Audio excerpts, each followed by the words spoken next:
Yeah. DJ Martino on the beat. Yeah. If you want to buy phone, oh yeah, you want to buy a good phone.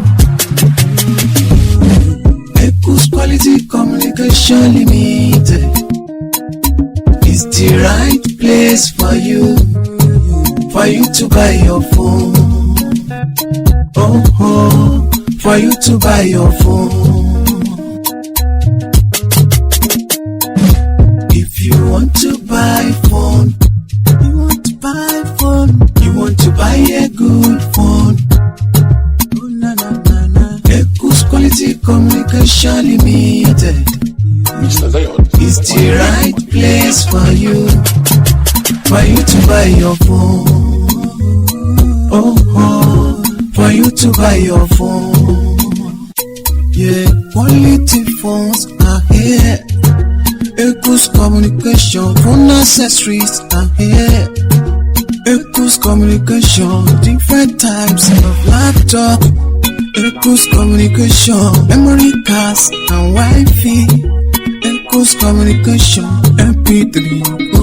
If you want to buy phone, you want to buy phone, you want to buy a good phone, you want to buy a good phone. Echoes Quality Communication Limited is the right place for you to buy your phone. Oh na na na. For you to buy your phone. Tẹ́pá fẹ́ra àwọn phones tó jẹ́ ògidì pọ́nbélé, ó yá ẹ máa bọ̀ wá.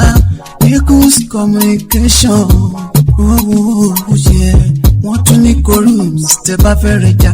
Echoes Communication, ọ̀gá ni wọ́n lẹ́lẹ́gbẹ́ o. If you want to buy phone, you want to buy phone, you want to buy a good phone.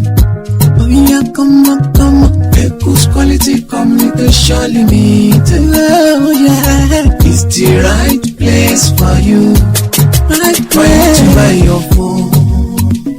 Oh yeah, for you to buy your phone. Oh yeah, Èkìtì ni wọ́n wọ̀ ha. Ẹ yọjú sí wọn ká ṣẹ́rí ọ̀rọ̀ mi o. Ẹni bá débẹ̀ ṣóun ló lè sọ. Echoes Communication. Wọ́n tún ṣe POS ká sanwó ká gbowó nírọ̀rùn. Kò sí báyọ̀ lọ́rùn. Délé mi dára kọrin ó na. If you want to buy phone, you want to buy a good phone, you want to buy a good phone. Oh yeah, come on. Echoes Quality Communication Limited is the right place for you to buy your phone. Oh yeah, for you to buy your phone. Yeah.